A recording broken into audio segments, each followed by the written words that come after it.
My sister humiliated me in front of my children, calling me a failure while everyone laughed. I stayed silent, took my kids' hands, and walked out. That night, I made one phone call. By morning, her husband was screaming, my parents were begging me to answer, and my sister finally realized the secret I had hidden from them for years. The secret that would cost them everything. Before I continue this story, let me know where you are watching from in the comments below. Hit like and subscribe if you have ever had to stand up to family who underestimated your worth. I am Nia, 34 years old, and for as long as I can remember, I have been the designated disappointment of my family. To my parents and my older sister Chloe, I am just the struggling single mother, the college dropout who scrapes by doing freelance graphic design from a cramped apartment. They have absolutely no idea that my entire life is a carefully constructed illusion. They do not know that I am the founder and CEO of Apex Holdings, a massive commercial real estate investment firm right here in Atlanta. They also had no idea that my tolerance for their toxic behavior expired tonight. Growing up in our household meant constantly competing for affection that was only awarded based on social status and appearances. My parents, Marcus Sr. and Denise, valued nothing more than looking good in front of their friends and our extended family. Chloe, who is 3 years older than me, learned to play their game perfectly. She was the golden child, the one who wore the right clothes, went to the right parties, and married the right man. Her husband, Preston, is a 40-year-old white man who presents himself as a Wall Street elite and a master of finance. My parents practically worship him. They see his race and his supposed wealth as a golden ticket that elevates our entire family status in the Atlanta social scene. They excuse his arrogance and his condescending attitude because they believe he validates their own success. The private dining room at an exclusive steakhouse in Buckhead was supposed to be a joyous environment. We were gathered there to celebrate my parents' 40th wedding anniversary.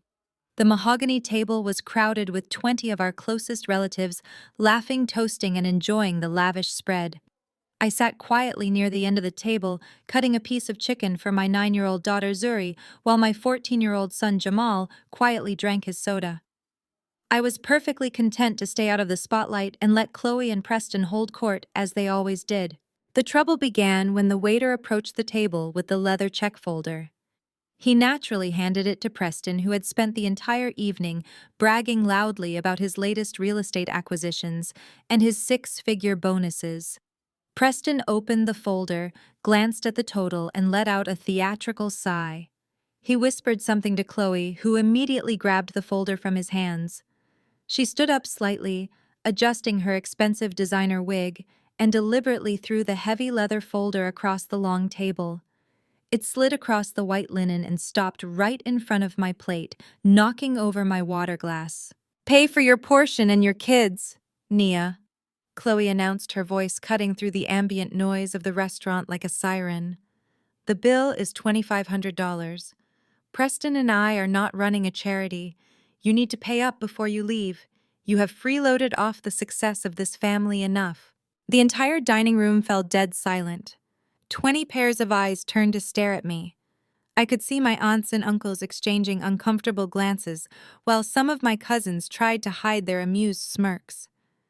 The humiliation was designed to be public.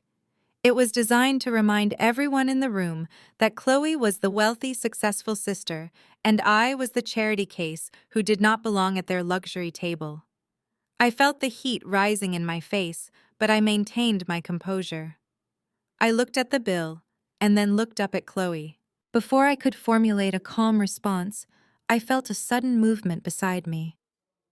My son Jamal, always so fiercely protective of me, reached into his pocket. His hands were shaking as he pulled out a crumpled $20 bill. It was his allowance money, the money he had been saving for weeks from doing chores around our neighborhood. He tried to place it on the table, his young face tight with an emotion no child should have to feel. He just wanted to help his mother. That is when Preston decided to intervene. He walked over to our end of the table and placed his heavy hand on Jamal, pushing my son's shoulder down with a sickeningly fake smile on his face. "Put it away, kid," Preston said, with a condescending chuckle that echoed in the quiet room. Do not humiliate your mom any more than she already is. Keep your little pocket change. I will cover her tonight. Consider it a charitable donation to the less fortunate. After all, she has been a massive burden on this family ever since she dropped out of college pregnant with you." The words hung in the air, dripping with venom and classist superiority. I felt every muscle in my body go completely rigid. The mention of my past, the direct insult to my son, and the physical way Preston touched my child crossed a boundary that could never be uncrossed. When I became pregnant with Jamal at 20 years old, I had to leave university to care for him. My parents had immediately drained my college savings account and used the money to pay off a massive debt Chloe had accumulated from a failed business venture. They claimed I did not need the money anymore since my life was ruined anyway. I had spent the last 14 years working myself to the bone, building my empire from the ground up, while letting them believe I was still struggling. I looked at my parents, expecting them to finally draw the line. I expected a grandfather to stand up for his grandson. I expected a mother to defend her daughter against such a vile public attack. Instead, my mother Denise took a slow sip of her red wine and nodded in agreement with Preston. "Chloe and Preston are absolutely right, Nia," my mother said, her voice laced with the familiar disgust she reserved only for me. "You should be down on your knees showing some gratitude. Preston is the pride of this family. He takes care of us and he elevates our name. You always have to bring your negative energy and your victim mentality to ruin our special nights. You should be apologizing to your sister and your brother-in-law for being such a financial burden." My father, Marcus Sr., did not even look at me.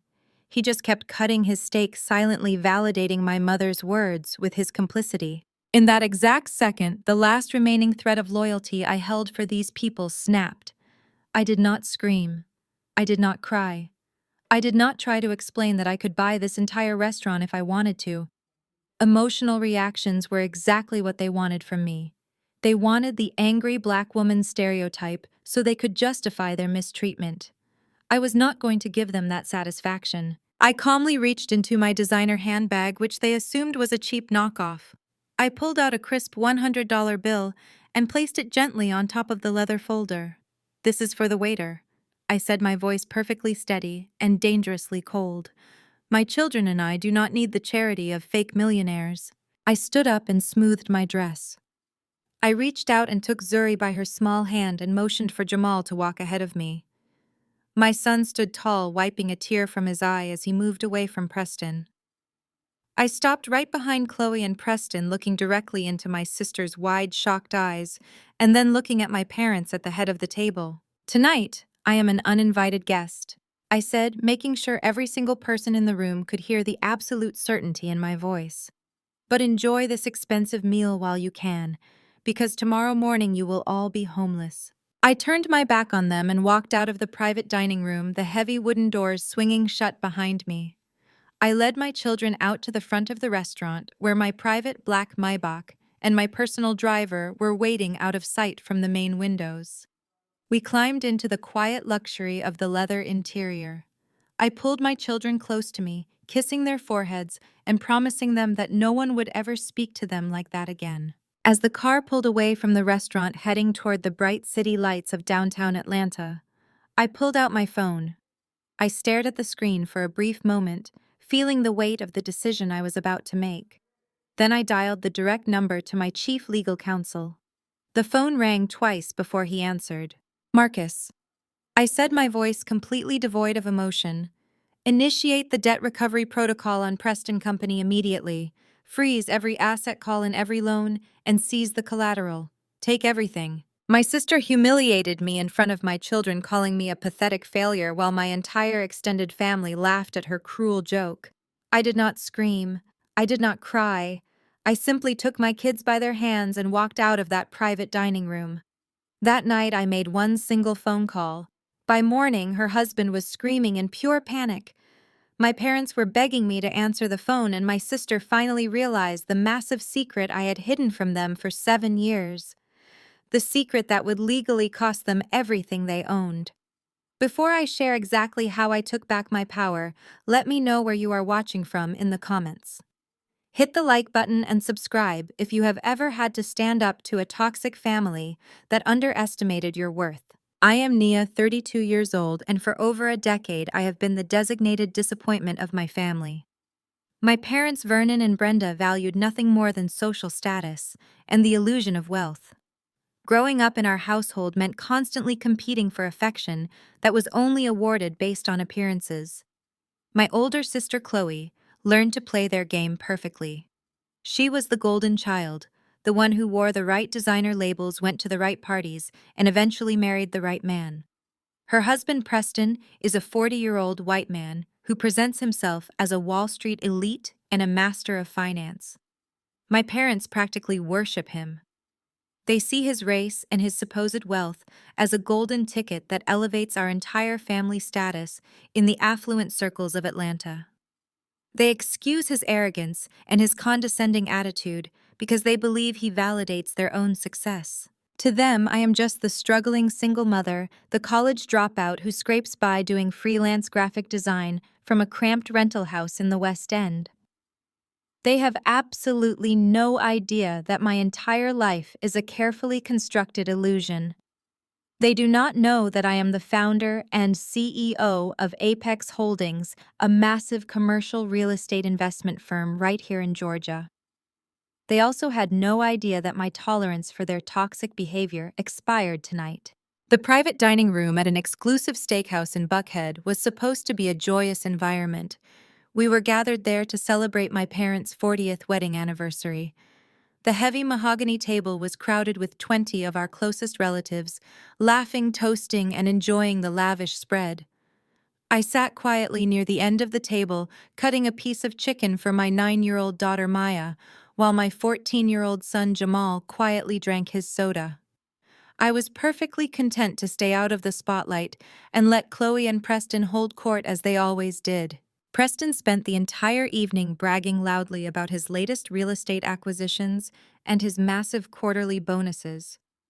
He swirled his expensive red wine and talked about a $2 million mansion he and Chloe were supposedly closing on the very next day. My parents hung onto his every word, beaming with pride. They completely ignored the fact that my children and I were sitting right there eating a modest chicken dish while the rest of the table gorged on tomahawk steaks and imported lobster tails. Their blatant disrespect was nothing new. When I became pregnant with Jamal at 18 years old, I had to leave university. My parents were furious about the social embarrassment. They immediately drained my college savings account and used the money to pay off a massive credit card debt Chloe had accumulated from a failed boutique business. They claimed I did not need the money anymore since my life was ruined anyway. They told me I was a lost cause and kicked me out. I had spent the last 14 years working myself to the bone. I started a small design business in a basement, which eventually grew into a massive corporate entity. I kept my wealth a complete secret because I knew exactly what my parents and my sister would do if they found out. They would drain me dry all over again to fund their lavish lifestyles. The real trouble began when the waiter approached the table with the leather check folder. He naturally handed it to Preston, who had been acting like the host all night. Preston opened the folder, glanced at the total, and let out a theatrical sigh. He whispered something to Chloe, who immediately grabbed the folder from his hands. She stood up slightly, adjusting her expensive designer dress, and deliberately threw the heavy leather folder across the long table. It slid across the white linen and stopped right in front of my plate, knocking over my water glass. "Pay your portion and your kids, Nia," Chloe announced, her voice cutting through the ambient noise of the restaurant like a siren. "The bill is $2,500. Preston and I are not running a charity. You need to pay up before you leave. You have freeloaded off the success of this family enough." The entire dining room fell dead silent. 20 pairs of eyes turned to stare at me. I could see my aunts and uncles exchanging uncomfortable glances, while some of my cousins tried to hide their amused smirks. The humiliation was designed to be public. It was designed to remind everyone in the room that Chloe was the wealthy, successful sister, and I was the charity case who did not belong at their luxury table. I felt the heat rising in my face, but I maintained my composure. I looked at the exorbitant bill and then looked up at Chloe. Before I could formulate a calm response, I felt a sudden movement beside me. My son Jamal, always so fiercely protective of me, reached into his pocket. His hands were shaking as he pulled out a crumpled $20 bill. It was his allowance money, the money he had been saving for weeks from doing yard work around our neighborhood. He tried to place it on the table, his young face tight with an emotion no child should have to feel. He just wanted to help his mother. That is when Preston decided to intervene. He walked over to our end of the table and placed his heavy hand on Jamal, pushing my son's shoulder down with a sickeningly fake smile on his face. "Put it away, kid," Preston said with a condescending chuckle that echoed in the quiet room. "Do not humiliate your mom any more than she already is. Keep your little pocket change. I will cover her tonight. Consider it a charitable donation to the less fortunate. After all, she has been a massive burden on this family ever since she dropped out of college pregnant with you." The words hung in the air, dripping with venom and classist superiority. I felt every muscle in my body go completely rigid. The mention of my past, the direct insult to my son, and the physical way Preston touched my child crossed a boundary that could never be uncrossed. I looked at my parents, expecting them to finally draw the line. I expected a grandfather to stand up for his grandson. I expected a mother to defend her daughter against such a vile public attack. Instead, my mother Brenda took a slow sip of her wine and nodded in agreement with Preston. "Chloe and Preston are absolutely right, Nia," my mother said, her voice laced with the familiar disgust she reserved only for me. "You should be down on your knees showing some gratitude. Preston is the pride of this family. He takes care of us and he elevates our name. You always have to bring your negative energy and your victim mentality to ruin our special nights. You should be apologizing to your sister and your brother-in-law for being such a financial burden." My father, Vernon, did not even look at me. He just kept cutting his steak, silently validating my mother's words with his complicity. In that exact second, the last remaining thread of loyalty I held for these people snapped. I did not scream. I did not cry. I did not try to explain that my watch alone cost more than their entire meal. Emotional reactions were exactly what they wanted from me. They wanted the angry stereotype so they could justify their mistreatment and call me crazy. I was not going to give them that satisfaction. I calmly reached out and took the $20 bill from the table, handing it back to Jamal. Then I opened my handbag, which they assumed was a cheap fake, but was actually a custom piece. I pulled out a crisp $100 bill and placed it gently on top of the leather folder. "This is for the waiter," I said, my voice perfectly steady and dangerously cold. "My children and I do not need the charity of fake millionaires." I stood up and smoothed my dress. I reached out and took Maya by her small hand and motioned for Jamal to walk ahead of me. My son stood tall, wiping a tear from his eye as he moved away from Preston. I stopped right behind Chloe and Preston, looking directly into my sister's wide, shocked eyes, and then looking at my parents at the head of the table. "Tonight, I am an uninvited guest," I said, making sure every single person in the room could hear the absolute certainty in my voice. "But enjoy this expensive meal while you can, because tomorrow morning, you will all be homeless." I turned my back on them and walked out of the private dining room, the heavy wooden doors swinging shut behind me. I led my children out to the front of the restaurant where my private black Maybach and my personal driver were waiting out of sight from the main windows. We climbed into the quiet luxury of the leather interior. I pulled my children close to me, kissing their foreheads and promising them that no one would ever speak to them like that again. As the car pulled away from the restaurant, heading toward the bright city lights of downtown Atlanta, I pulled out my phone. I stared at the screen for a brief moment, feeling the weight of the decision I was about to make.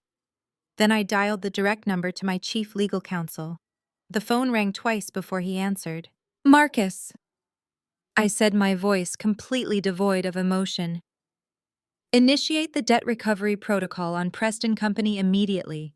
Freeze every asset call in every loan and seize the collateral. Take everything." The sun barely cleared the Atlanta skyline before the consequences of that single command shattered my family's fabricated reality. I stood by the floor-to-ceiling windows of my penthouse, watching the morning traffic crawl along Peachtree Street. A mug of black coffee warmed my hands. My children were still sound asleep in their rooms, safe and blissfully unaware of the financial earthquake I had just triggered. At exactly 7 o'clock, my phone vibrated against the marble kitchen counter. The caller ID flashed my sister's name. I let it ring 3 times before sliding the screen to accept the call. I did not even have a chance to say hello before Chloe's hysterical voice pierced through the speaker. Nia, you have to wire me $5,000 right now. There was no greeting. There was no apology for the humiliation she had orchestrated less than 12 hours ago. There was only raw, frantic entitlement. I took a slow sip of my coffee, letting her panic hang in the air. Good morning to you too, Chloe, I said, keeping my voice perfectly flat. Do not play games with me, Nia, she shrieked. I am at the boutique in Phipps Plaza.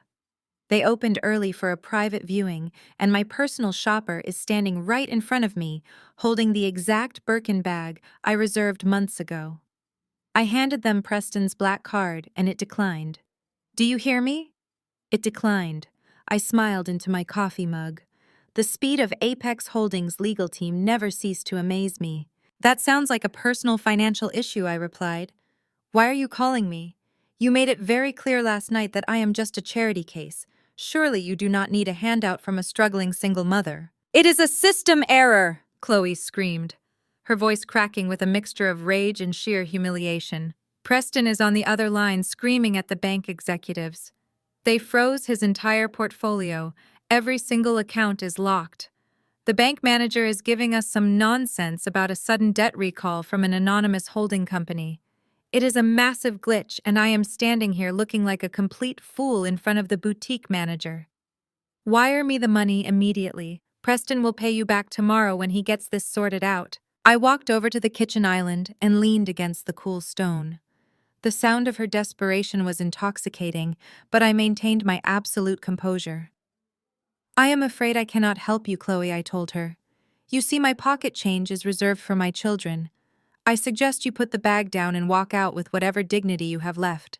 Before she could launch into another tirade of insults, I ended the call. The silence in my kitchen was deeply satisfying, but it was incredibly short-lived. Less than 2 minutes later, my phone rang again. This time, my father's picture appeared on the screen. Marcus Sr. never called me this early. In fact, he rarely called me at all unless he needed someone to run an errand that was beneath Chloe. I answered the phone fully expecting him to demand I apologize for walking out of the anniversary dinner. We have a family emergency, my father barked into the receiver. His voice carried that heavy authoritative tone he used to intimidate his employees and his children. Good morning, Dad, I said. Listen to me, Nia, he interrupted, entirely ignoring my greeting. Preston is dealing with a massive corporate banking issue this morning. Some aggressive private equity firm is trying to execute a hostile takeover of his assets through a loophole. His liquid cash is temporarily tied up in the freeze. He needs immediate capital to float his operations and pay off the retaining lawyers to reverse this mess. I find it fascinating that the master of Wall Street needs a bailout, I replied. But I still fail to see how his poor business management involves me. It involves you because you are part of this family, he snapped. And right now, the family needs to step up and protect our most valuable asset. Preston is the foundation of our reputation. He took care of you last night when you embarrassed us. Now it is your turn to show some loyalty. The sheer audacity of his words made my blood run cold. My own father was demanding my loyalty to a man who had publicly degraded my teenage son just hours prior. He was demanding I sacrifice for the very people who treated me like dirt on their shoes. I have no money to give him, Dad, I said, playing directly into the impoverished role they had assigned to me years ago. You know that. I am not asking for your pennies, Nia, my father scoffed. I am talking about your grandmother's property, the lot in the West End. My grip on the phone tightened. When my grandmother passed away, she completely bypassed my parents and Chloe in her will. She left me a desolate, overgrown piece of land in the West End of Atlanta. My family had laughed at the inheritance. They called it a worthless patch of dirt in a dangerous neighborhood. They mocked me, saying it was a fitting inheritance for the family failure. For the past decade, I had quietly paid the property taxes, keeping the land exactly as my grandmother had left it. Preston has a buyer lined up. My father continued, his voice dripping with condescension. A developer who buys up cheap land in bad neighborhoods. He is willing to give us $200,000 cash for the lot today. It is pennies, but Preston needs the immediate liquidity to unfreeze his accounts. I have already told Preston you will sign the deed over to him this morning. He is having his assistant draw up the transfer paperwork right now. You promised my property to Preston without even asking me, I asked, making sure he heard the absolute disbelief in my voice. Do not start being difficult, Nia, my father demanded. You have done absolutely nothing with that slum for 10 years. You do not have the money or the brains to develop it. Preston needs the cash now. This is your chance to finally be useful to this family instead of being a constant drain on our resources. I expect you at Preston's office by 9 o'clock sharp to sign those papers. He spoke with the absolute certainty of a patriarch who was used to absolute obedience. He fully expected me to bow my head, surrender my only visible asset, and thank him for the opportunity to save his precious white son-in-law. He thought I was weak. He thought I was ignorant. I took a deep breath, letting the cool air of my penthouse fill my lungs. I walked over to my desk and picked up the pristine architectural blueprints I had been reviewing the night before. I will not be at Preston's office at 9 o'clock, I said, my voice dropping an octave, carrying a weight and authority my father had never heard from me before. And I will certainly not be signing over my grandmother's legacy to float a sinking ship. Excuse me, my father growled. You do not have a choice in this matter. You will do what I tell you to do. Actually, Dad, I have every choice, I replied smoothly. You see, Preston does not have a buyer lined up for a cheap slum. Preston has been trying to illegally acquire my property for 6 months because he knows something you apparently do not. What are you talking about? My father demanded, his frustration peaking. That worthless patch of dirt in the West End was just formally rezoned by the city council last week. I explained, my words sharp and precise. It is now designated for a massive commercial retail center. I know this because my firm spearheaded the lobbying effort. That land is not worth $200,000, Dad. It was just appraised at $5 million. I could hear the sharp intake of breath through the phone, the absolute shock radiating through the cellular connection. 5 million, my father whispered, the number echoing, as if he could not comprehend the magnitude of the wealth he had just mocked. Yes, 5 million, I said. Preston knew the rezoning was coming. He tried to trick you into forcing me to sign it over for pennies so he could flip it for 5 million and save his fraudulent company from bankruptcy. He used your desperation for status to try and rob your own daughter. That is impossible, my father shouted, his denial fierce and desperate. You are just a jealous, bitter girl making up stories because you could never achieve what your sister has. You know nothing about commercial real estate or high-level finance. I know exactly who owns the debt that is currently crushing him, I replied, my voice unwavering. And I will not give a $5 million property to a criminal just so you can pretend your family is perfect. Do not call my phone ever again. I ended the call and blocked his number before he could formulate another insult. The game of hiding in the shadows was officially over. I placed my phone face down on the desk and looked at the framed photograph of Jamal and Maya. They were smiling, radiant and safe. I had protected them from poverty, and now I was going to protect them from the toxic legacy of my own family. I walked toward my master suite to prepare for the day. I had a hostile corporate takeover to finalize, and I needed to dress the part. I stepped out of my closet wearing a tailored emerald suit, cut from Italian silk, and paired it with my favorite black stilettos. The reflection in the mirror was no longer the struggling freelancer my family loved to pity. I was the apex predator of Atlanta commercial real estate, and today I was finally dressing the part. My driver Marcus was waiting downstairs to take us to St. Jude Preparatory Academy. It is the most exclusive private school in the state, a fortress of brick and ivy, where the city elites send their children. My parents and Chloe always assumed Jamal and Zuri attended the underfunded public school near my old apartment. They had no idea I had been paying the $60,000 annual tuition for each of my children for the past 3 years. The morning drop-off line at St. Jude is usually a quiet parade of European luxury vehicles and polite nods between wealthy parents. I kissed Jamal and Zuri in the back seat, adjusting my daughter's collar before they stepped out of the Maybach. I watched them walk through the wrought iron gates, feeling a profound sense of pride. I had built a fortress around my children to ensure they would never feel the sting of inadequacy that my family had inflicted on me. I was just about to tell Marcus to drive me to the financial district when a loud screech of tires shattered the morning serenity. A beige mid-size rental sedan aggressively swerved into the red zone directly behind my car.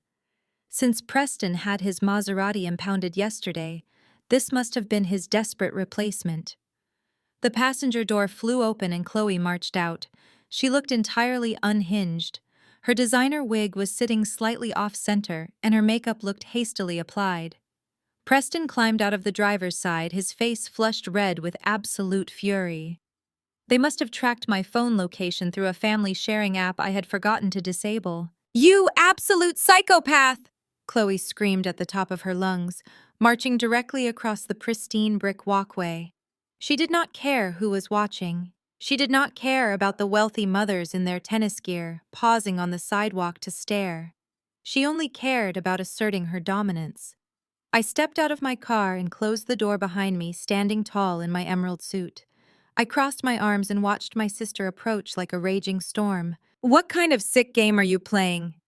"Nia," Chloe shouted, stopping just 3 feet away from me.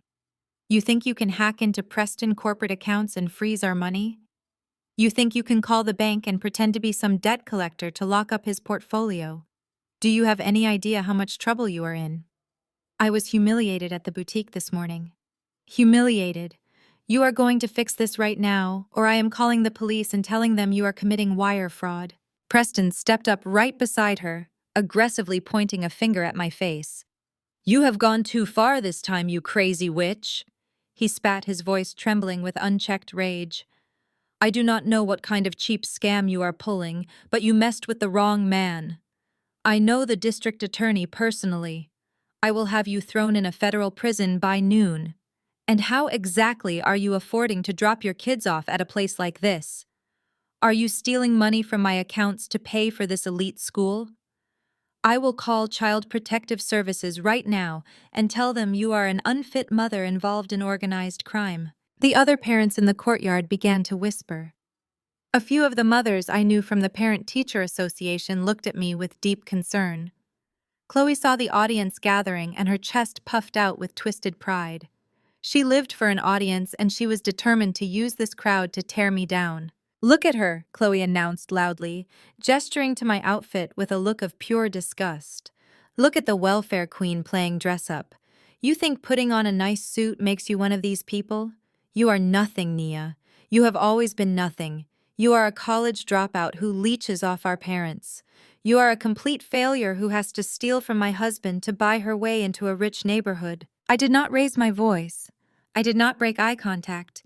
I just smiled, a slow, chilling smile that made Preston visibly falter. "Are you quite finished, Chloe?" I asked, my voice echoing calmly across the quiet courtyard. "Because you are currently trespassing on private property and making a fool of yourself in front of people who actually matter in this city." My utter lack of fear drove Chloe completely over the edge. She hated when she could not make me cry. She hated when her bullying did not result in my submission. Her face twisted into a mask of pure malice. She wanted to hurt me so badly that she was willing to dig up the darkest moment of my professional life just to prove she held the power. "You think you are so smart?" Chloe shrieked, stepping closer to my face. "You think you are some brilliant mastermind. You are exactly the same pathetic loser you were 7 years ago at the Harrison agency. You really thought you were going to get promoted with those stupid graphic design concepts, did you not? You really thought your little portfolio was going to change your life." I kept my face perfectly still, but internally the memory burned. 7 years ago, I had worked as a junior designer at a prestigious marketing firm. I had spent 6 months developing a massive rebranding campaign for our biggest client, working late into the night while raising my kids. "I took your portfolio," Nia Chloe bragged loudly, pointing a manicured finger at my chest.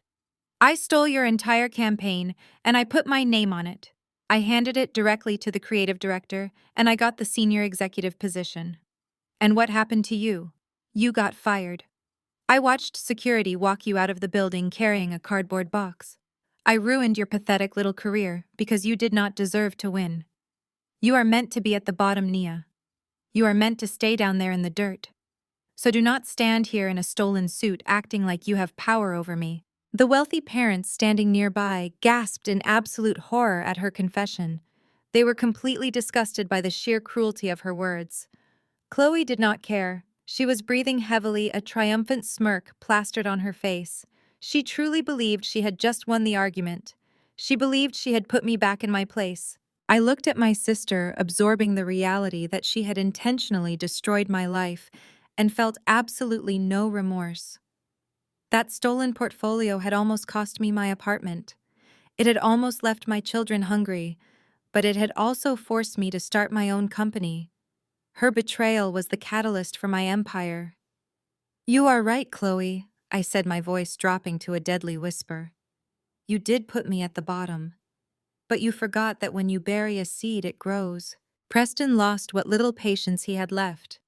His white privilege and arrogance could not handle a black woman looking at him with such absolute defiance. He thought he could use physical intimidation to force my compliance. Listen to me, you little thief, Preston growled, stepping aggressively into my personal space.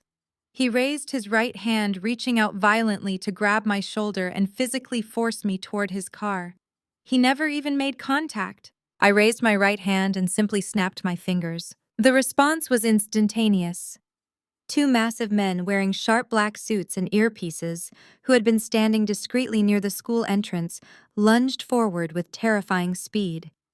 Before Preston could even process what was happening, the first guard grabbed his extended wrist, twisted it sharply behind his back, and slammed him face first onto the hood of his rented sedan. The metal crumpled slightly under Preston's weight as he let out a loud yelp of pain. The second guard stepped smoothly between me and Chloe, creating an impenetrable human wall. "Do not touch her!" The guard ordered, his voice booming with military authority. Chloe shrieked in absolute terror, jumping back and clutching her designer bag to her chest. Preston struggled against the hood of the car, demanding they let him go, threatening to sue the guards and the school. The commotion had drawn the attention of the school administration. The heavy oak double doors of the main building swung open. Headmaster Sterling, a distinguished man in a gray tailored suit, rushed out onto the courtyard. Chloe saw him, and her eyes lit up with desperate hope. She immediately went into her victim routine, pointing a trembling finger at me and the security guards. "Help us," Chloe cried out to the headmaster. "Call the police right now. This crazy woman just ordered her thugs to attack my husband. She is a criminal. Have her arrested." Headmaster Sterling jogged down the brick steps and walked briskly toward the drop-off zone. He did not look at Chloe. He did not look at Preston pinned against the hood of the rental car. He walked directly up to me, stopped at a respectful distance, adjusted his silk tie, and bowed his head in deep reverence. "Good morning, Madam Chairwoman of the Board Headmaster," Sterling said, his voice ringing out with absolute respect. "I apologize for this disturbance. Shall I have these trespassers permanently removed from the academy grounds?" Chloe's jaw physically dropped open. She stopped breathing entirely. Her eyes darted from Headmaster Sterling to the security guards and then finally rested on me. The color drained completely from her face, leaving her looking pale and terrified. Preston stopped struggling against the hood of the car, his neck craning awkwardly to look at the headmaster in sheer disbelief. "Yes, Headmaster Sterling," I replied, brushing a speck of dust off my emerald sleeve. "These two were just leaving. And please instruct the gate security that Chloe and Preston are permanently banned from coming within 500 feet of this campus." "Understood, Madam Chairwoman," he replied, stepping back respectfully. I looked down at Chloe, who was visibly trembling. Her entire reality was currently collapsing around her. "Have a terrible morning, Chloe," I said. "I will see you both in the boardroom." I did not even look back as my driver pulled away from the school courtyard. The image of Preston pinned against the hood of his cheap rental car by my security team was deeply satisfying. But I had a massive empire to run, and I could not waste my entire morning dealing with a fragile man throwing a temper tantrum. I tapped the privacy glass and told Marcus to take me directly to the Sovereign Tower. The Sovereign is the absolute crown jewel of the Atlanta skyline. It is a sleek 80-story high-rise of reinforced glass and steel that dominates the financial district. For the past 3 years, my family believed I rented a tiny studio apartment on one of the lowest floors of the building, struggling each month to scrape together the rent.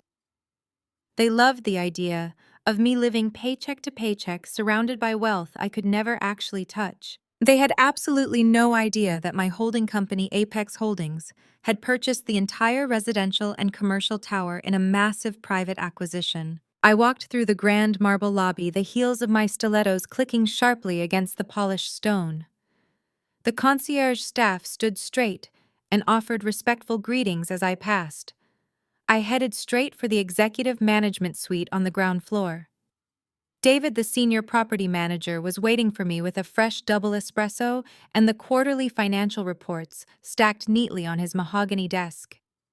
I sat down in the plush leather chair across from him, enjoying the quiet, luxurious hum of the building I owned. We were barely 10 minutes into reviewing the commercial lease renewals for the upcoming year when David's direct office line began to ring incessantly. He glanced at the caller ID, frowned, and looked up at me. He explained that it was a man named Preston, demanding to speak to the highest authority in the building regarding a severe and immediate legal emergency with one of the tenants. A slow, chilling smile spread across my face. I nodded and gestured for David to answer the call and put it directly on the speakerphone. Preston's voice immediately filled the spacious office. He was loud, aggressive, and dripping with unearned authority. He did not bother with a polite greeting. He simply demanded to know who was in charge and launched into a massive tirade about his own self-importance. He introduced himself as a senior partner at a top-tier financial firm, deliberately dropping the names of local politicians and wealthy real estate developers he claimed to play golf with every weekend. He was using his best Wall Street voice, the one he always used to intimidate people he viewed as the working class. He told David that he was calling as a concerned citizen and a man of significant wealth to report a highly dangerous tenant living in the building. Preston then proudly named me. He told the property manager that I was a completely unhinged and violent woman who had just orchestrated an organized attack against him at a prestigious private school. He spun a ridiculous dramatic narrative, claiming I was deeply involved in organized crime and that I was actively using illegally obtained funds to pay my rent at the Sovereign. "You have a criminal living in your building," David Preston barked through the high-definition speaker. "She is a college dropout with a long documented history of erratic behavior and financial instability. She is a direct threat to the safety of your legitimate, high-paying residents. I know the kind of elite clientele you cater to in that tower, and people like Nia bring down the property value of the entire block. You need to terminate her lease and physically remove her and her children from the premises by the end of the business day." Preston did not stop there. He leaned heavily into his fabricated white savior complex, painting himself as the long-suffering victim of my supposed incompetence. He told David that he had personally subsidized my pathetic life for years. He boasted about how he had paid my utility bills when I lived in a terrible neighborhood just to keep my kids from freezing to death in the winter. Hearing him say that out loud made my blood boil, but I kept my face perfectly still and took a calm sip of my espresso. The absolute truth was that years ago, my grandmother had mailed me a check to help with my heating bill during a particularly harsh winter. Preston had intercepted the mail at my parents' house, cashed the check himself, and then paid my bill from his own account just so he could hold it over my head. He had played the generous hero in front of my father while literally stealing from an elderly woman to buy my parents' admiration. David looked across the desk at me, his eyes wide with absolute shock at the sheer audacity and blatant racism of the man on the phone. I just gave David a slight wave of my hand, signaling him to let Preston keep talking. Preston, sensing silence on the other end of the line, assumed his intimidation tactics were working perfectly. He decided to use what he thought was his ultimate weapon: his money. "Look," David Preston said, his tone shifting from angry to conspiratorial. I am a man of action, and I want this problem solved today. I do not want her allowed back up to her cheap little apartment. I know exactly how these corporate leases work. There is always a buyout clause or a penalty fee for immediate eviction. I'm going to give you my corporate black card number right now.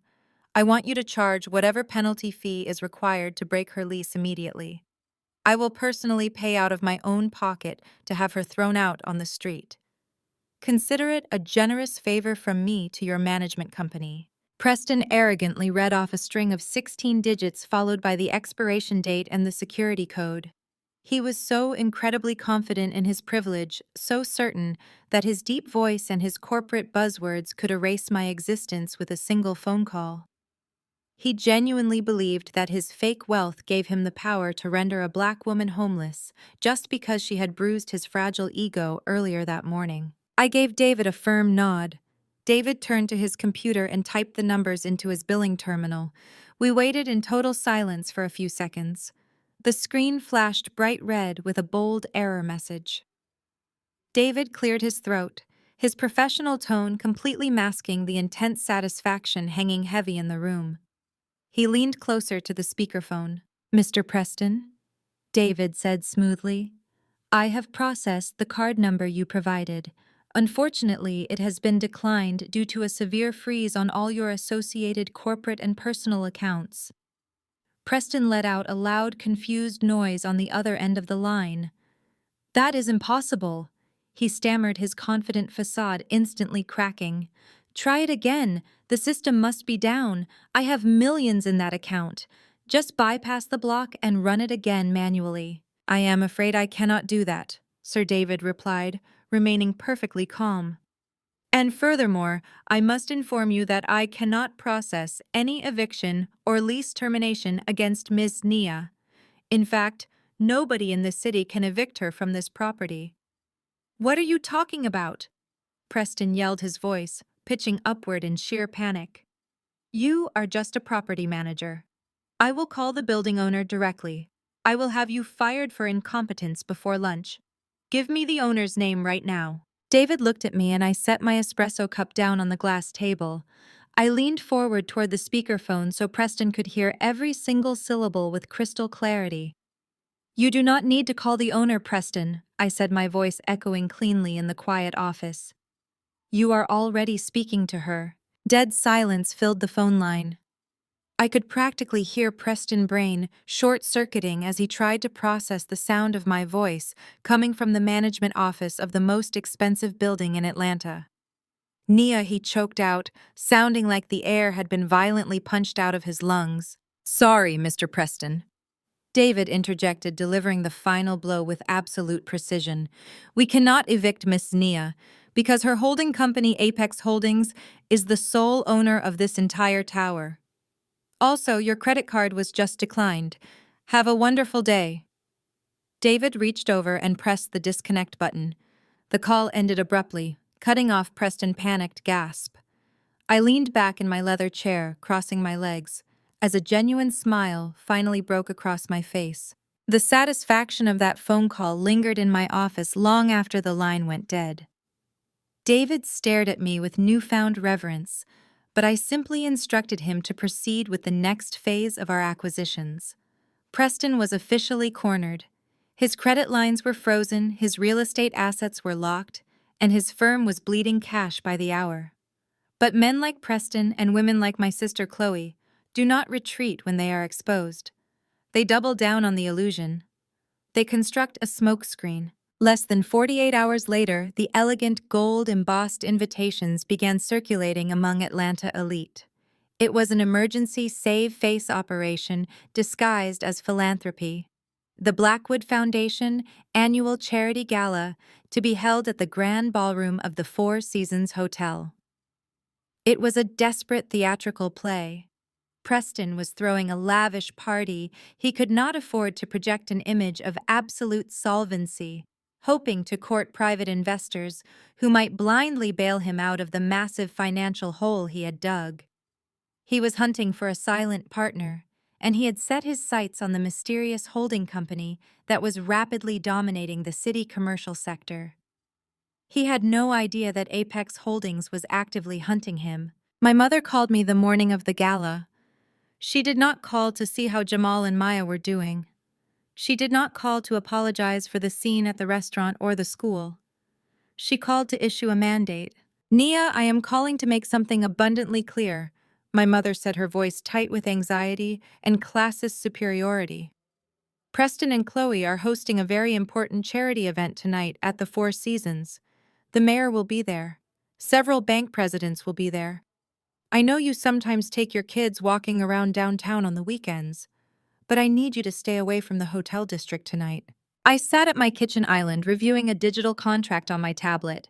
Is that so? I asked, keeping my tone mild. Yes, it is, she snapped. Tickets are $1,000 a plate. It is an exclusive, highly curated environment. Frankly, Nia, you are socially unfit for a room like that. Your entire presence is a liability. Preston is under an immense amount of pressure, closing a massive corporate partnership tonight, and the last thing he needs is you showing up in your cheap clothes looking for a handout and polluting the atmosphere. We need this night to be visually and socially flawless. Do you understand me? I understand you perfectly, Mom, I replied, my voice devoid of any emotion. I promise you, I will not be buying $1,000 ticket. Good, she sighed, sounding immensely relieved. Stay in the West End where you belong. I disconnected the call and immediately dialed my chief financial officer. The instructions I gave were precise and absolute. I authorized a $50,000 wire transfer directly to the Blackwood Foundation. I instructed him to purchase the Diamond Sponsor VIP table under the name Apex Holdings and to ensure the transaction remained strictly anonymous until the exact moment the Master of Ceremonies read the donor list. That evening, I did not dress like a struggling graphic designer. I dressed like the predator my family had forced me to become. I wore a custom-tailored midnight blue evening gown that swept the floor with a dangerous elegance. The fabric was pure silk, contouring perfectly to my frame. I paired it with a single diamond necklace that cost more than my parents' suburban home. My makeup was flawless, my hair was pulled back into a severe, sleek bun, and my demeanor was absolute ice. Marcus drove the Maybach smoothly up to the valet stand at the Four Seasons. I bypassed the crowded general admission line, where local socialites were eagerly posing for photographs. The event manager, recognizing my name immediately from the top of the VIP manifest, personally escorted me through the private side entrance. The grand ballroom was a spectacle of desperate extravagance. Crystal chandeliers bathed the room in golden light, while waiters circulated with silver trays of imported champagne. I was led directly to the very front of the room. The Diamond Sponsor table was roped off with velvet cords situated right beside the main stage. It was the best seat in the house, offering a perfect vantage point of the entire charade. I sat down alone, sipping sparkling water, and watched my family perform. Chloe was working this room in a sequined gown she had undoubtedly purchased on a high-interest credit card. She was laughing too loudly, tossing her hair and clinging to the arms of wealthy wives who secretly despised her. Preston was sweating through his expensive tuxedo. He was moving from group to group, shaking hands with aggressive desperation, his eyes constantly darting toward the entrance. He was waiting for his savior. He had been boasting all week that the CEO of Apex Holdings was attending his gala, heavily implying that a massive corporate merger was imminent.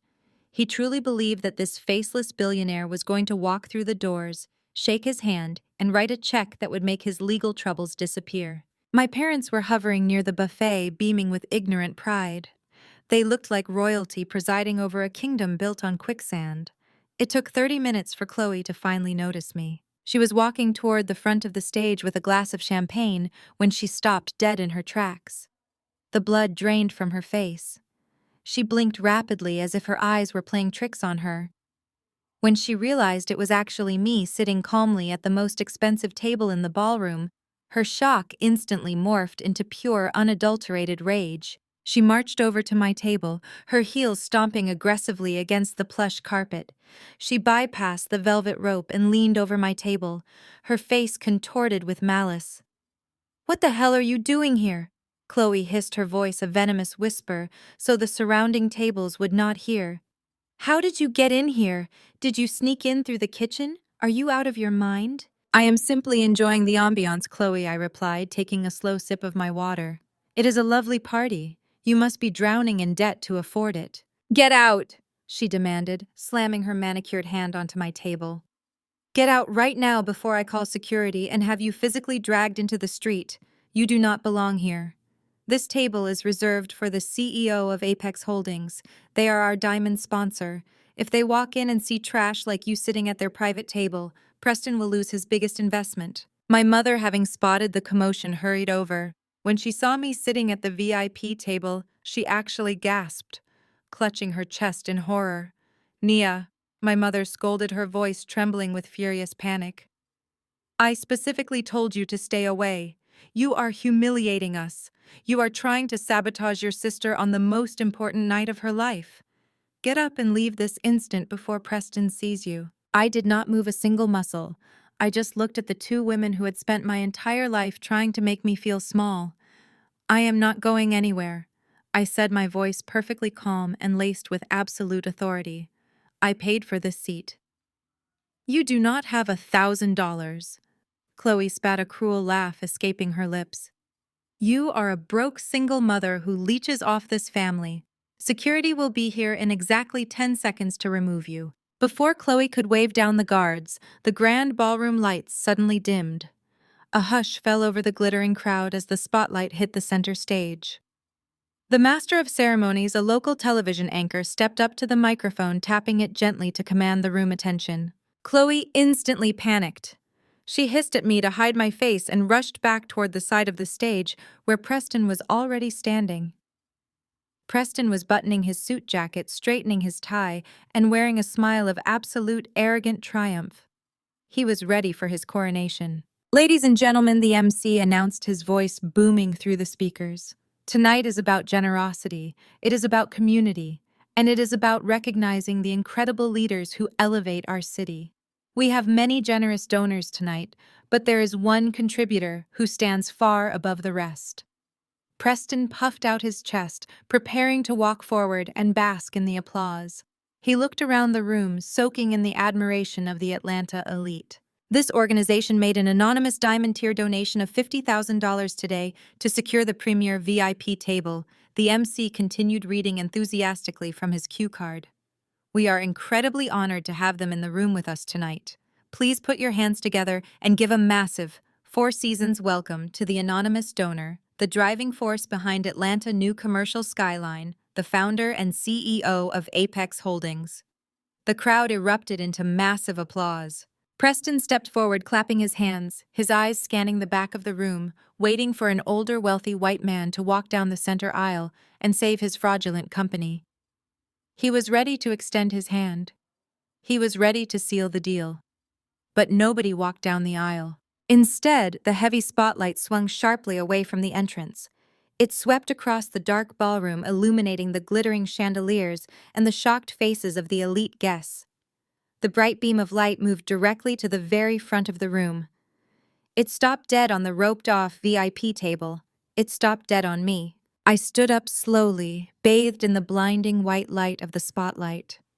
The custom midnight blue silk of my gown shimmered as I stepped out from behind the table.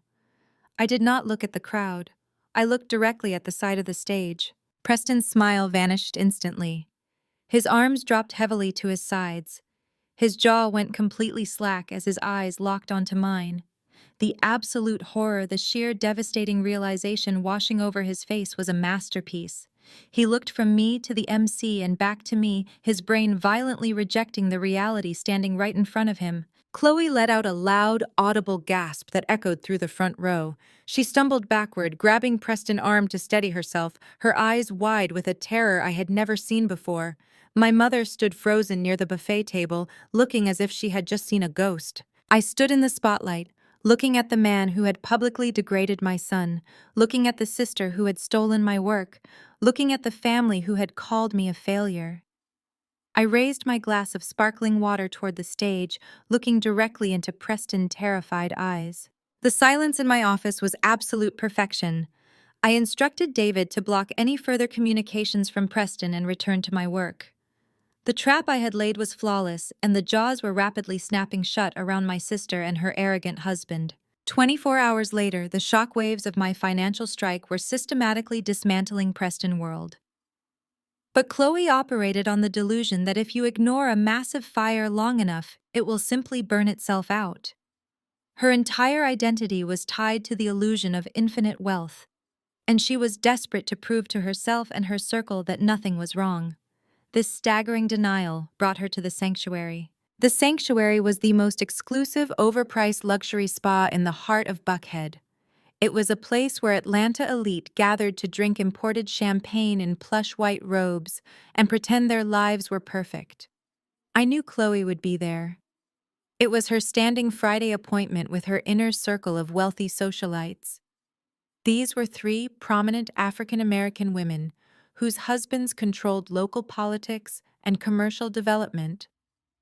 Chloe spent her entire life trying to impress them, trying to secure her position at the top of a social ladder she could not actually afford to climb. I arrived at the spa an hour after Chloe.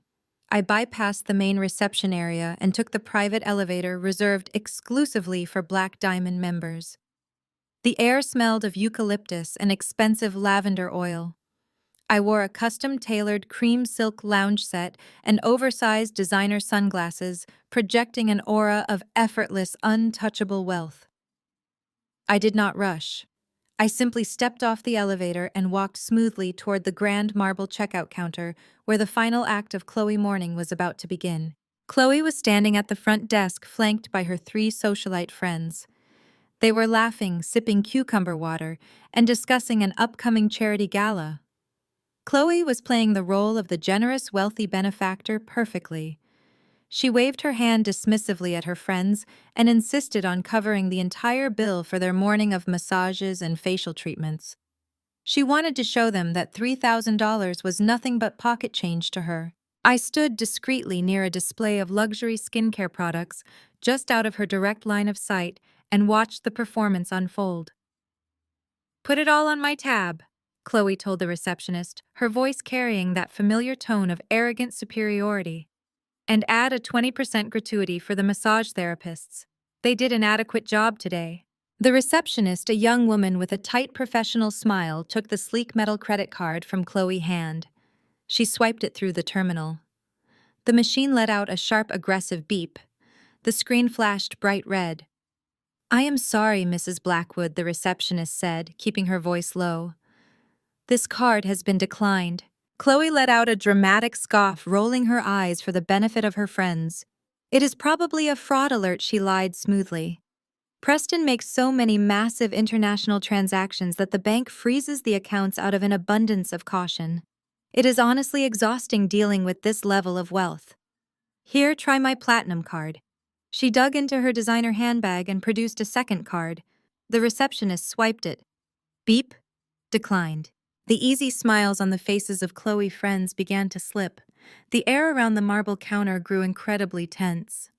"That is impossible!" Chloe snapped, her voice pitching upward in panic. "Run it again. You are clearly doing something wrong with the machine." "I assure you, ma'am, the machine is working perfectly," the receptionist replied, her polite tone wavering slightly. "Do you have another form of payment?" Chloe's hands started to shake. She frantically pulled out a third card. It was a joint account card she rarely used. Declined. She pulled out a fourth card, an emergency line of credit. Declined. She pulled out a fifth card, a store-specific credit card that could not even be used at a spa. She was completely unraveling. "The total is $3,200, Mrs. Blackwood," the receptionist said, staring directly at the pile of useless plastic on the counter. "We need to settle this balance immediately." Chloe's friends exchanged a very long, very uncomfortable look. The illusion of the wealthy, successful sister was shattering right in front of the very people she worshipped. One of the women stepped back slightly, physically distancing herself from the profound embarrassment radiating from the front desk. Chloe's face was turning a deep shade of crimson. She was hyperventilating, digging through her bag looking for cash she did not have. I decided she had suffered just enough in private. It was time to make it public. I walked smoothly across the polished marble floor. The spa manager, seeing me approach, immediately rushed out from the back office, completely ignoring the chaotic scene at the main register. "Good morning, Miss Nia," the manager said, bowing her head respectfully. "Your private suite is prepared. Shall we send up your usual complimentary champagne?" The sound of my name made Chloe freeze. She snapped her head toward me, her eyes wide with absolute horror. Her three friends stared at me in total confusion. They recognized me from the miserable stories Chloe had spun over the years. They knew me as the struggling single mother, the family disappointment, the college dropout who lived in poverty. Seeing me standing there dripping in wealth and being treated like absolute royalty by the spa manager broke their brains. "Good morning, Sandra," I replied, smiling warmly at the manager. "I will take the champagne in a moment. First, I need to settle a minor issue here." I stepped directly up to the counter, standing shoulder to shoulder with my trembling sister. I looked down at the pathetic pile of declined credit cards and then looked up into Chloe's panicked eyes. I did not raise my voice. I spoke with a gentle, chilling sweetness that echoed beautifully in the quiet lobby. "If things are that tight right now, Chloe, you really should have just asked me for help," I said, ensuring her friends heard every single word. "There is no need to embarrass yourself in public like this. I can cover your little spa day. After all, you always did have a habit of taking my discarded leftovers, did you not?" The reference to the graphic design portfolio she stole from me 7 years ago hung heavily in the air. The words sliced right through her pride. Her friends gasped audibly, stepping even further away from her. The humiliation was absolute. It was suffocating. I reached into my bag, pulled out my solid black corporate card, and handed it to the receptionist. "Put Mrs. Blackwood's entire balance on my account," I instructed. "And please process my usual Black Diamond membership renewal while you are at it." The receptionist nodded eagerly, processing the payment in less than 3 seconds. The machine chimed a cheerful approval. Chloe could not speak. Her mouth opened and closed, but no sound came out. She was drowning in a sea of public shame. She looked at her friends, hoping for some semblance of support or solidarity, but they were looking at her with pure, unadulterated pity. They were looking at her the exact same way she had always looked at me. It was the ultimate social death sentence. Without saying a single word, Chloe grabbed her bag, spun around, and bolted toward the spa exit.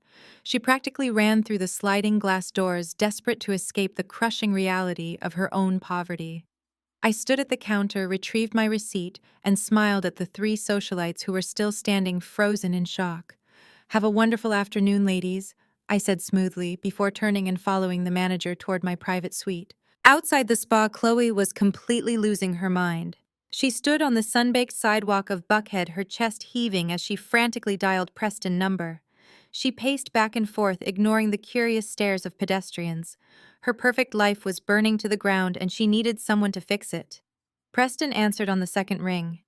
He did not sound like the arrogant master of the universe anymore. He sounded like a cornered rat. "Preston, you have to do something!" Chloe screamed into the phone, tears of pure rage streaming down her face. "My cards are completely frozen, every single one of them. Nia just humiliated me in front of everyone at the spa. She paid my bill. She treated me like a beggar. You need to call the bank and stop this right now." "Chloe, shut up!" Preston roared through the speaker, his voice cracking with absolute desperation. "The cards are the least of our problems right now. The holding company just executed the collateral clause on our personal assets." "What does that mean?" Chloe demanded, her voice trembling. "It means you need to get an Uber and come home right now," Preston yelled, breathing heavily. "Because the repo trucks are sitting in our driveway. I am standing here watching two men hook chains up to your Maserati. They are dragging it away, Chloe. They are taking everything." I did not stay to watch the rest of Chloe's public meltdown. I stepped out of the luxury spa, the cool air-conditioned lobby fading behind me as I slid into the quiet leather interior of my waiting Maybach. I instructed Marcus to drive me back to my office at the Sovereign Tower. The serene quiet of the car was a stark contrast to the absolute chaos I had just unleashed on my sister. I knew the towing of her Maserati and the declining of her credit cards were only the first dominoes to fall in a very long line of financial ruin. Preston's entire house of cards was collapsing in real time, and it was only a matter of hours before the panic infected the rest of my family. I pulled out my tablet to review a commercial lease agreement, fully prepared to move on with my day. I barely had time to read the first paragraph when my phone screen illuminated with an incoming call from my father. I watched his name flash across the screen and let it ring until it went to voicemail. 30 seconds later, a text message appeared from my mother. It was written in frantic, aggressive all caps demanding I come to their house immediately. It was not a request. It was a royal summons. She claimed it was a life-or-death family emergency and that I was required to drop whatever meaningless tasks I was doing and report to them at once. I looked at the message and felt a familiar twist in my gut, but this time there was no anxiety. There was no fear of their judgment. There was only a profound sense of closure. The final act of this tragedy was calling, and I was ready to deliver the ending they had earned.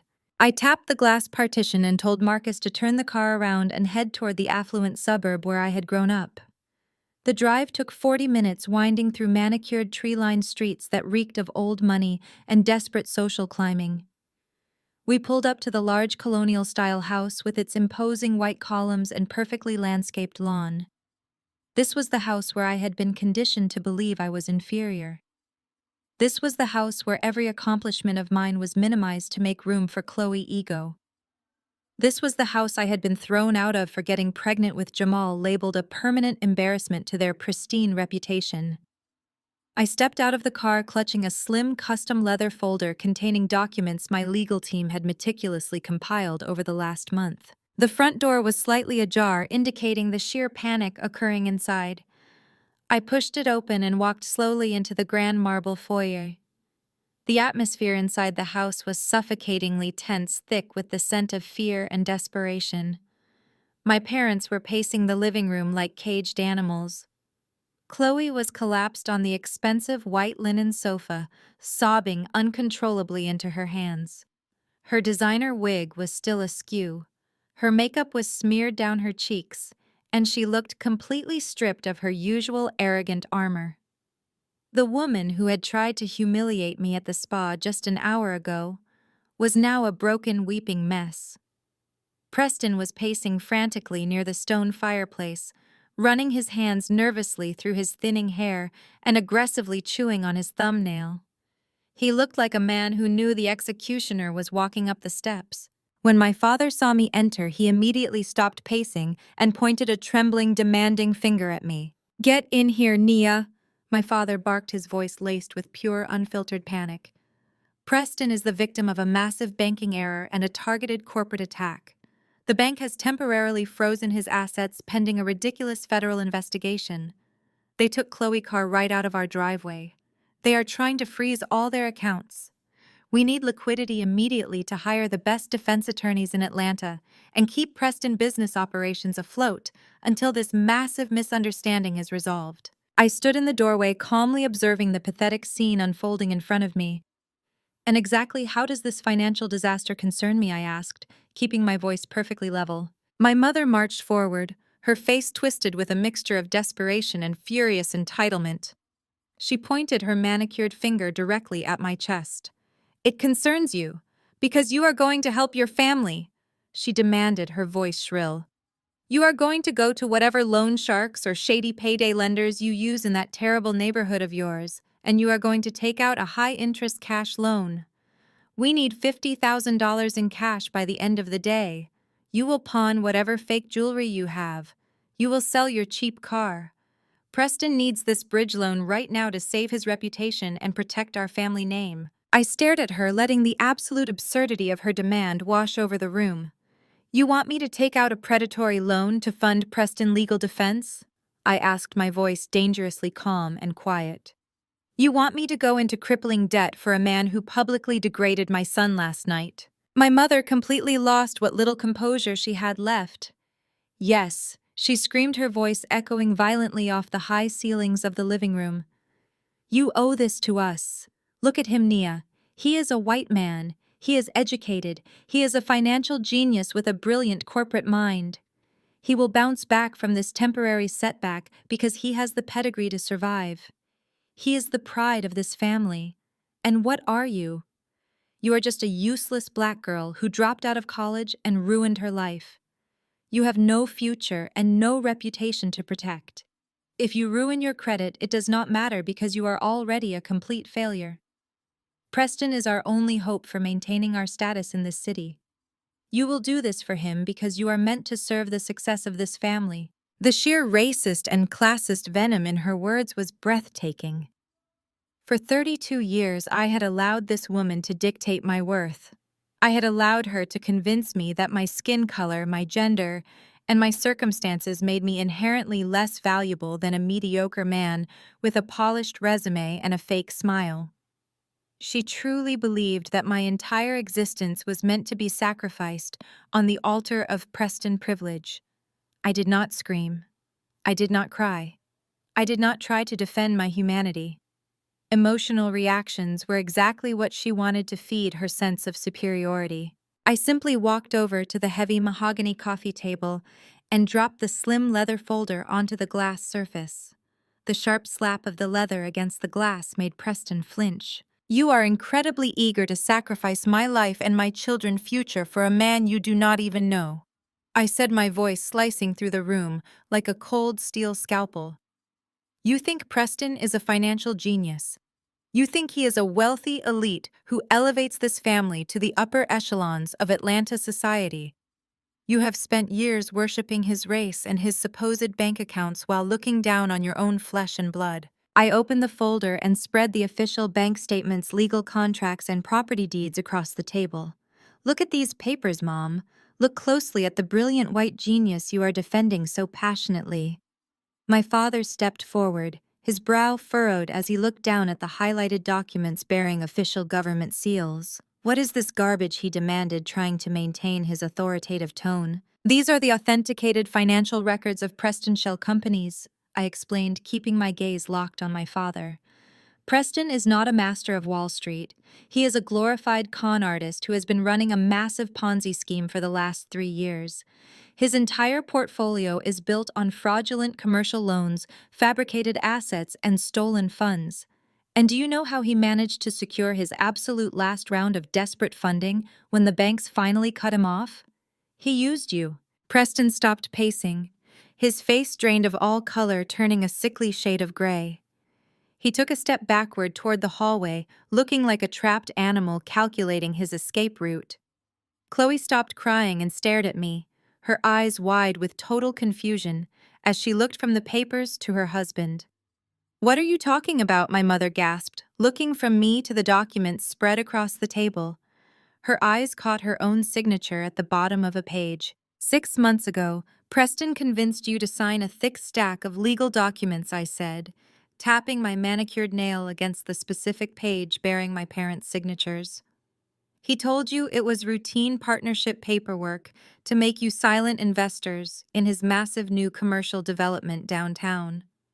He promised you a massive return on your investment that would secure your retirement, but you never read the fine print, did you? You trusted him implicitly because he wore a nice tailored suit and spoke with unearned arrogant confidence. He tricked you into signing a second mortgage on this exact house. He secretly leveraged the entire equity of your home to secure a $2 million cash loan to illegally fund his failing ghost company. The money is completely gone, and you are holding the debt. My mother stumbled back, falling heavily into an armchair. That is a lie, she whispered, shaking her head violently, refusing to process the words. Preston would never do that to us. He loves us. He is protecting our legacy. You are lying, Naya. You are just a jealous, bitter liar trying to tear down a successful man because you hate your own miserable life. My father slammed his heavy hand on the glass table, rattling the framed photos sitting on top. She is right, he shouted, his face red with denial. You fabricated these documents to cause trouble. You probably printed these off the internet. Preston is a respectable businessman. You are just trying to ruin your sister's marriage out of pure spite because you are alone. Get out of my house right now. I looked at them, trapped in their absolute delusion. They were still choosing to protect the man who had just destroyed their lives, rather than listen to the daughter, who was holding the literal proof of their ruin. They were so desperate to cling to their illusion of high society status that they were willing to go down with a sinking ship as long as it had a first-class deck. Before I could tell them that their blind loyalty had literally cost them everything they owned. A loud, heavy knock echoed through the quiet house. The heavy brass knocker against the solid oak front door struck 3 times with absolute, unquestionable authority. My father glared at me, chest heaving, before turning and marching toward the grand foyer. He pulled open the heavy front door, clearly preparing to yell at whoever was interrupting our family crisis, but the angry words died instantly in his throat. Standing on the front porch, flanked by 2 armed and uniformed county deputies, was the local sheriff.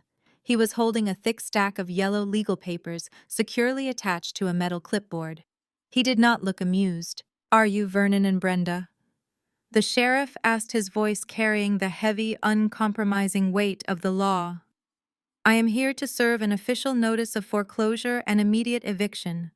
The bank has seized this property due to severe loan default. You have exactly 1 hour to vacate the premises." The heavy silence in the living room shattered into a million jagged pieces. My father physically recoiled from the sheriff as if he had been struck. He reached out with trembling hands to take the bright yellow eviction notice, staring at the bold black letters that signaled the end of his meticulously curated life. My mother let out a sound that was half gasp and half scream.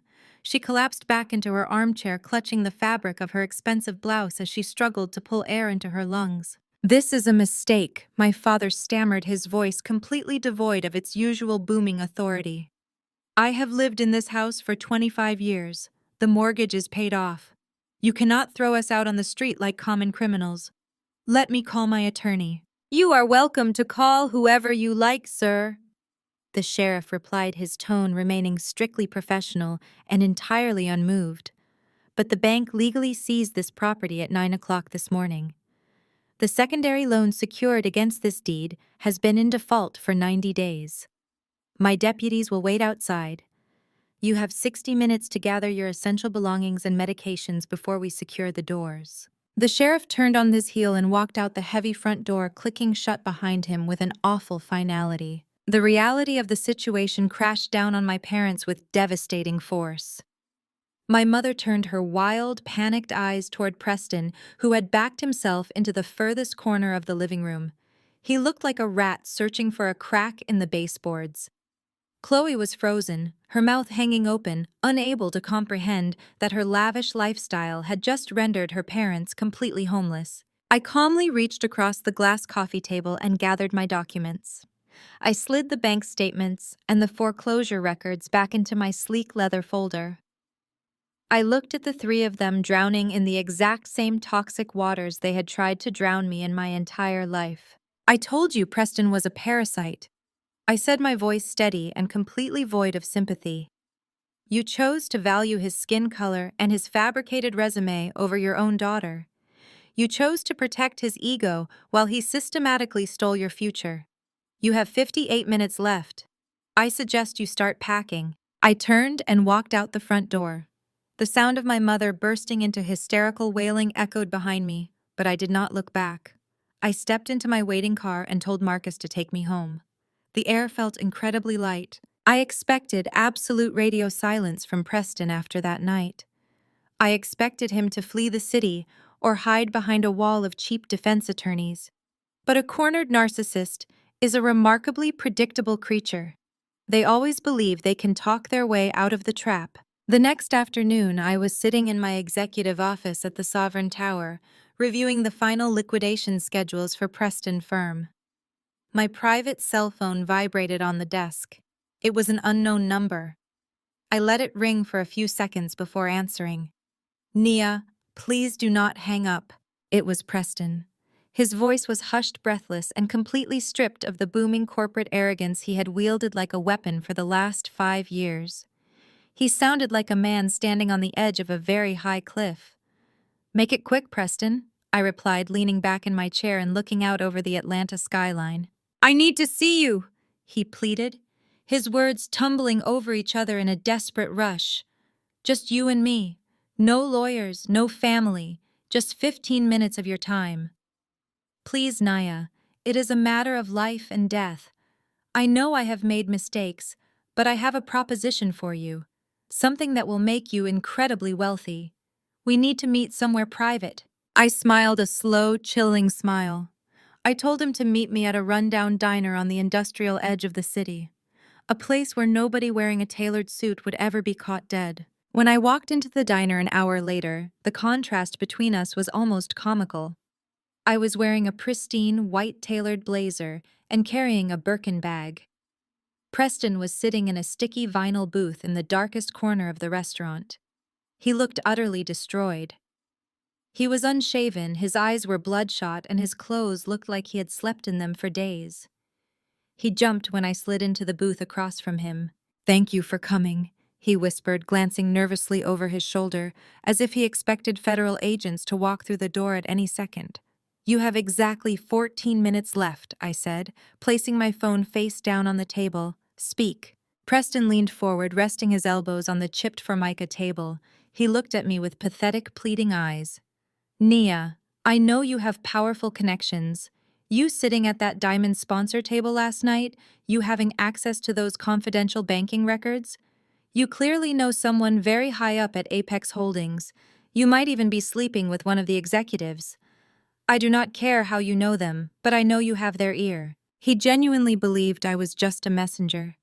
His fragile ego still absolutely refused to entertain the idea that a black woman he had repeatedly called a failure could be the mastermind behind his destruction. He needed to believe a powerful man was pulling the strings for me. "What exactly is your proposition, Preston?" I asked, keeping my face perfectly still. He swallowed hard, wiping a bead of sweat from his forehead. "Chloe is a monster, Nia. She is greedy, she is toxic, and she forced me into this. She demanded the luxury cars, the spa days, the country club memberships. She drained my accounts dry. I only took out those loans to keep her happy. She is a parasite." I watched in mild fascination as he threw his wife under the bus without a single second of hesitation.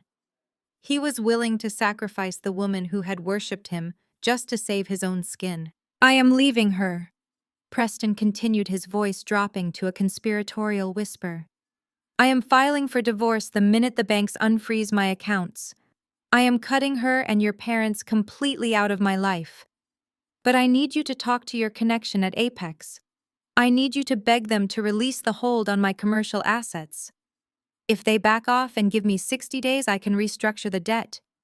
If you do this for me, Nia, I will give you 20% of my firm, 20% of every deal I close for the rest of my life. You will never have to worry about money again. You can finally move out of whatever terrible neighborhood you live in." He sat back, breathing heavily, looking incredibly proud of himself. He honestly thought he was throwing me a lifeline. He thought he was the savior offering me a golden ticket. I looked at him for a long, silent moment. I slowly picked up my phone from the table. I tapped the screen and stopped the voice recording app that had been running since the moment I sat down. I quickly attached the audio file to an email and sent it directly to Chloe, my mother, and my father. "You sent that to your Apex connection?" Preston asked, his eyes lighting up with desperate hope.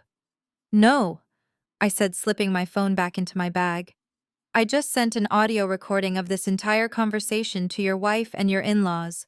I figured they should hear exactly how quickly you were willing to trade them for a 20% equity deal." Preston's face went completely blank. His jaw dropped, and a sound resembling a strangled gasp escaped his throat. "Why would you do that?" He choked out, his hands beginning to tremble violently.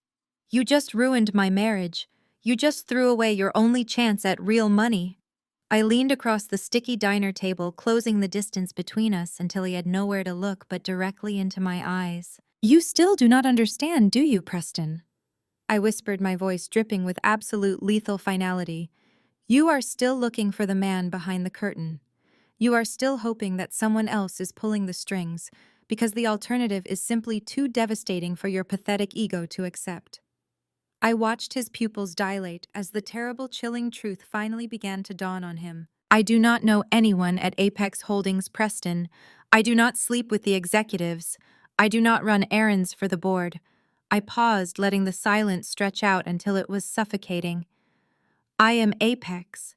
I am the CEO. I am the sole owner. It was my money that bought your building. It was my legal team that seized your assets. It was my signature that evicted my parents from their home today. And I am the one who is going to watch you go to federal prison. Preston physically collapsed. The air rushed out of his lungs in a sharp wheezing sound. He slid downward in the vinyl booth, his hands gripping his hair as the absolute magnitude of his destruction crushed him. He was completely broken, utterly defeated by the very woman he had sworn was beneath him. I stood up, dropped a $5 bill on the table for my coffee, and walked out the door, leaving him to drown in the wreckage of his own making. The morning sun reflected harshly off the towering glass facade of the corporate building that housed Preston Firm. It was a monolith of steel and illusion built on the backs of defrauded investors and predatory lending. Today, that illusion was going to be shattered into a million irreparable pieces. Preston had called an emergency shareholder meeting, a desperate final attempt to pacify his furious financial backers and explain away the sudden freezing of his assets. I knew my parents and Chloe would be there. They had to be. After I exposed Preston's massive Ponzi scheme and revealed that he had secretly mortgaged my parents' house to cover his failing ghost company, they had no choice. They were now his largest and most vulnerable creditors. They were clinging to the microscopic hope that Preston could stand in front of that boardroom and pull a miraculous financial rabbit out of his tailored hat. They were utterly delusional. I stepped out of the back of my Maybach and smoothed the crisp fabric of my clothing. I had specifically chosen my wardrobe for this execution. I wore a stark white Alexander McQueen tailored suit. The sharp structured shoulders and the perfectly draped wide-legged trousers felt like a suit of modern armor. It projected absolute unyielding power. On my feet, I wore a pair of towering Christian Louboutin stilettos, the signature red soles clicking with lethal precision against the concrete pavement. My hair was pulled back into a severe, flawless style, and my makeup was immaculate. I did not look like the scapegoat daughter they had thrown away. I looked like the apex predator who had come to collect her due. I was not walking into the slaughter alone. Trailing exactly one step behind me in a perfect V formation was my elite legal strike team. 5 of the most ruthless and expensive corporate attorneys in the state of Georgia. They wore immaculate dark charcoal suits and carried heavy leather briefcases packed with the very documents that spelled the absolute end of Preston existence. We moved through the expansive marble lobby of the building with the synchronized precision of a military unit. The front desk security guards did not even attempt to stop us.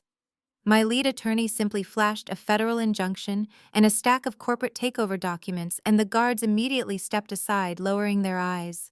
We rode the private executive elevator to the penthouse floor in total silence. The doors slid open to reveal a sprawling reception area completely abandoned by the administrative staff who had clearly sensed the impending doom. Ahead of us were the heavy double mahogany doors of the primary executive boardroom. I could hear the muffled sounds of shouting filtering through the thick wood. The investors were already tearing Preston apart. I did not knock.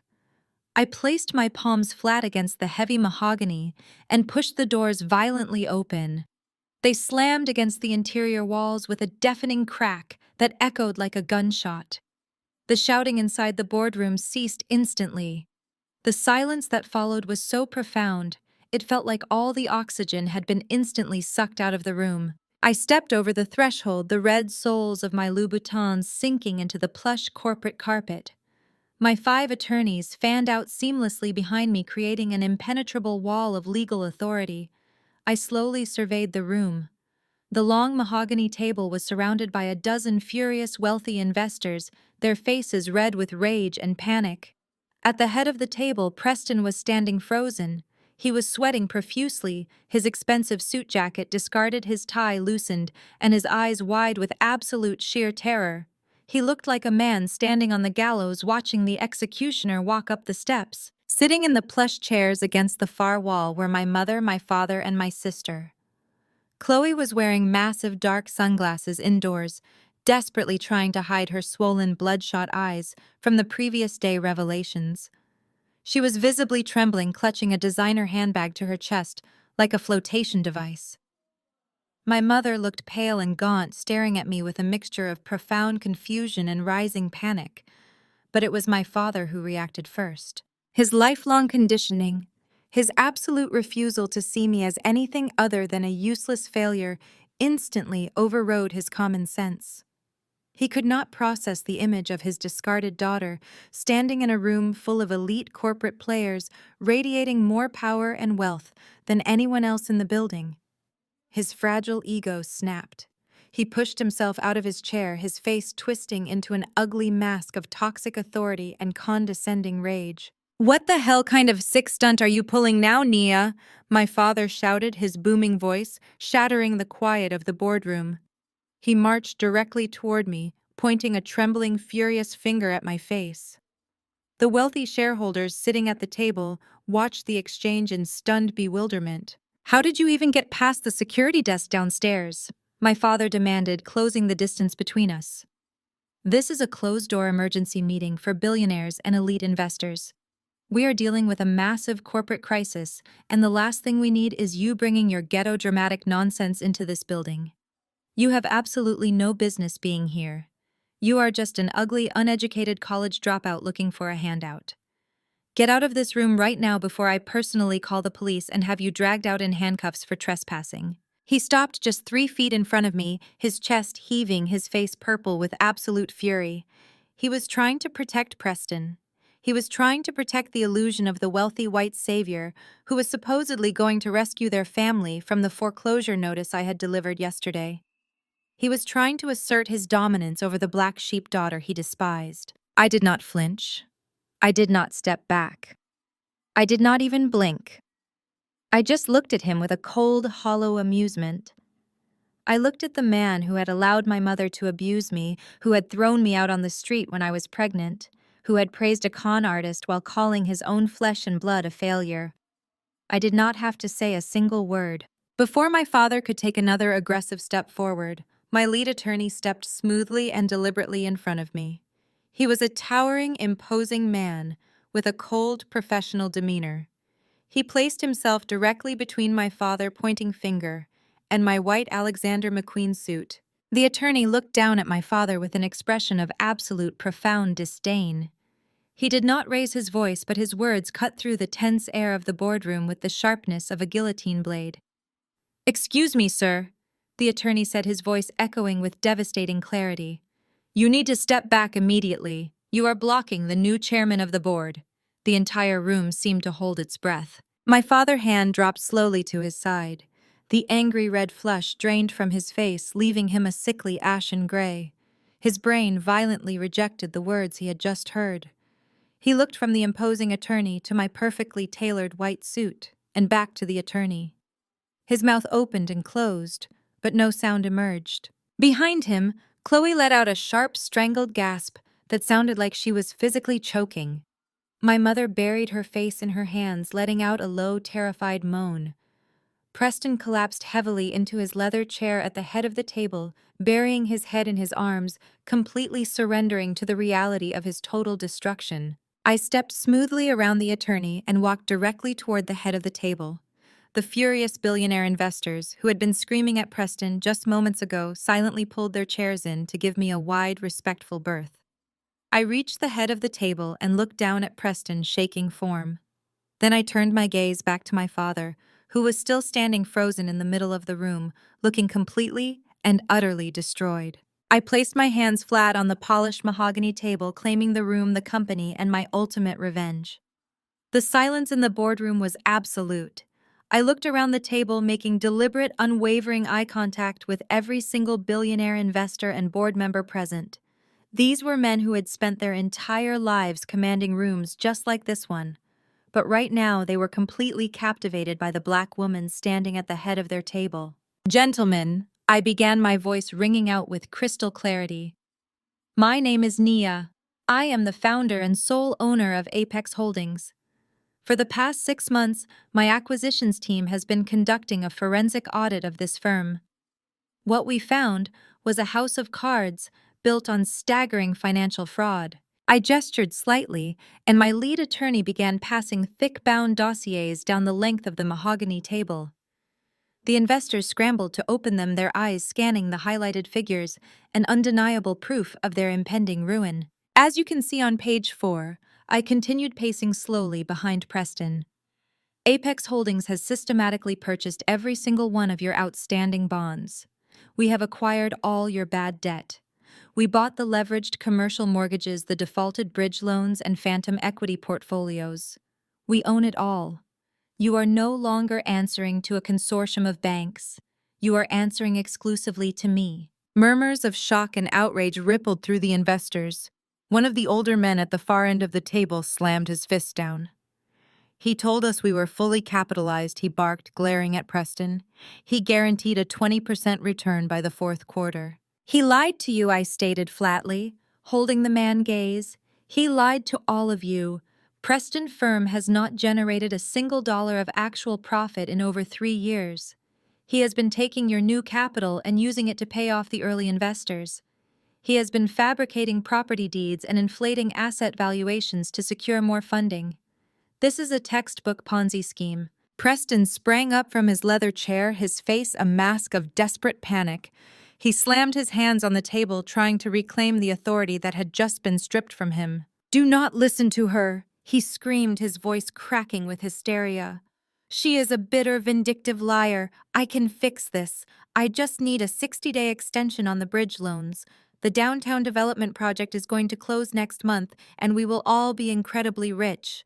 You know me. You know my pedigree. I am a visionary." I let out a harsh, humorless laugh that cut through his pathetic begging. I stepped right up to him, invading his personal space until he was forced to look at me. "You are not a visionary, Preston," I said, my words striking him like physical blows. "You have absolutely zero talent, you have no business acumen, and you possess no corporate intelligence. The only thing you have ever had is the unearned white privilege of a mediocre man who knows how to wear a tailored suit and use corporate buzzwords. You walked into rooms full of rich men, and they handed you millions of dollars simply because you looked exactly like them. You are a fraud. You are a parasite who feeds on the trust of others." Preston opened his mouth to argue, but no words came out. He looked at the investors, but they were turning their faces away from him, looking at him with absolute disgust. He was completely, entirely alone. And right at this exact moment, I announced, my voice echoing off the glass walls, "You are officially fired. You are stripped of all executive titles, and you are barred from the premises. Security, escort this man out immediately." I snapped my fingers, and the heavy mahogany doors swung open. 2 massive private security guards stepped into the boardroom. They moved with terrifying speed, flanking Preston and grabbing him by his arms. "Get your hands off me!" Preston shrieked, thrashing wildly as they lifted him off his feet. "You cannot do this to me. I built this company. I am the president. Let me go." His expensive loafers scraped uselessly against the plush carpet as the guards dragged him backward. He was kicking and screaming, his polished facade completely shattered, revealing the pathetic coward underneath. The investors watched in stunned silence as the supposed financial genius was hauled out of the room like a common trespasser. Suddenly, a piercing shriek shattered the air. Chloe launched herself from the leather chairs against the wall. She scrambled toward me, her face twisted into a mask of pure, feral hatred. Her designer sunglasses flew off her face, revealing eyes wide with madness. "You are a monster," she screamed, lunging forward. "You are a demon!" Before Chloe could even get within 3 feet of my pristine white suit, 2 of my private security guards smoothly intercepted her. They did not strike her, but they formed an immovable human wall of solid muscle. Chloe crashed headfirst into them, scratching and clawing at their dark suits like a rabid feral animal, before her knees completely buckled beneath her. She collapsed heavily onto the floor of the boardroom, her expensive designer dress bunching up awkwardly around her thighs, as she began weeping with an ugly, guttural sound that echoed off the glass walls. The billionaire investors who had just witnessed the absolute destruction of the man who had defrauded them had seen enough of the pathetic family drama. Having secured the safety of their investments under my new leadership, they packed up their briefcases with renewed efficiency. One by one, they approached the head of the table. They shook my hand, bowed their heads in profound respect, and offered their enthusiastic support for the new Apex Holdings administration. They filed out of the room in hushed deference. The transition of power was absolute and undeniable. Within 5 minutes, the grand executive boardroom was entirely empty except for my legal team, my security guards, and the 3 shattered remnants of my family. The silence was thick and suffocating, broken only by the sound of Chloe hyperventilating on the carpet. My father was still standing frozen, looking as though all the blood had been violently drained from his veins. But my mother was a completely different breed of survivor. I watched in mild clinical fascination as her deeply ingrained survival instincts kicked in. The furious, entitled woman who had demanded I take out a predatory payday loan just yesterday suddenly vanished into thin air. She smoothed her hair, wiped a stray tear from her cheek, and forced her facial muscles into a trembling, syrupy smile. "Nia, sweetheart." She began, her voice dripping with an artificial sweetness that made my skin crawl. "Oh, my brilliant, beautiful girl. I always knew you were special. I always knew you had this incredible corporate mind hidden away." She took a tentative step forward, her hands clasped together in a posture of fake maternal pride. "You were just testing us, weren't you? You just needed to show Preston who is really in charge and teach him a lesson about business. Well, you did it, darling. You proved your point magnificently. We are so incredibly proud of you. Now that you own the entire company, we can finally put all this ugly business behind us. You can clear the foreclosure on our house and maybe find a nice, high-paying executive position for your sister. She is going to need the income now that Preston is out of the picture. We can finally be a real family." The sheer, breathtaking audacity of her delusion hung in the air. She genuinely believed she could erase decades of emotional abuse, systemic financial theft, and cruel favoritism with a single fake smile. She truly thought my billion-dollar corporate empire was nothing more than a convenient tool to rescue her golden child from the consequences of her own greed. I did not scream. I did not raise my voice. I calmly reached into my Birkin bag. I did not pull out a corporate contract or a legal settlement. I pulled out a small, battered, spiral-bound notebook. The cardboard edges were frayed, and the blue cover was heavily faded from years of being carried in cheap backpacks. I placed it gently on the polished mahogany table. My mother's fake smile faltered as she stared at the worn object. "Do you know what this is, Mom?" I asked, keeping my voice dangerously quiet. "I bought this notebook at a dollar store when I was 18 years old. It was the exact same day you and Dad threw me out of the house for getting pregnant with Jamal. I was terrified. I was sleeping on a sagging couch in a tiny apartment, and I had to count every single penny just to afford bus fare and prenatal vitamins." I flipped open the yellowed pages, the sound of the crisp paper unusually loud in the silent room. But I also kept a record in here, a very specific, meticulously detailed record. "What are you talking about?" "Nia," my father finally croaked, finding his voice, though it sounded weak and raspy. "I kept a record of exactly what you stole from me," I said, locking my gaze onto my mother. Widening eyes. "You told me the college fund my grandmother left me had been depleted by sudden market crashes. That was a lie. You drained those accounts to pay for Chloe's lavish destination wedding in the Bahamas. You forged my signature on my childhood savings account and emptied it to buy Preston a vintage Rolex for his birthday just to impress him. You even canceled my health insurance without telling me, pocketing the premium money while I was pregnant and vulnerable, forcing me to rely on state clinics." I traced my manicured nail down the faded ink columns. I tracked every single stolen dollar, every hijacked birthday check, every unearned sacrifice you violently forced me to make so you could prop up the illusion of Chloe's perfect high society life. I did the math. The total amount you systematically stole from your own vulnerable teenage daughter is exactly $12,000. That is ancient history, my mother stammered, stepping back as her hands fluttered nervously in the air. We were doing what was best for the family at the time. You were a rebellious teenager making mistakes. You needed to learn hard life lessons.